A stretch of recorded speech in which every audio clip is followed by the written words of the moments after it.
तो बहुत मजा आ रहा है ना इन बातों का। अपनी सरबराही मजबूत कर रहे हो। अगर तुम वाकई सरबराह हो तो फौरन नीचे जाके मसाइल हल करो पहले।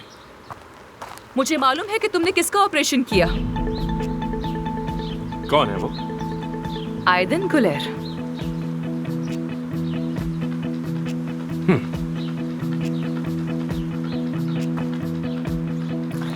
Very nice.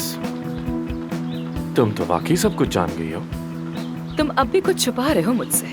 कसम खाकर कहती हूँ, तुमने उस एक्ट्रेस से ऐसी ही दोस्ती नहीं की और इतनी मशहूर औरत का ऐसे ही मुफ्त ऑपरेशन भी नहीं किया होगा। मैं बहुत नर्म दिल इंसान हूँ, अब और क्या कह सकता।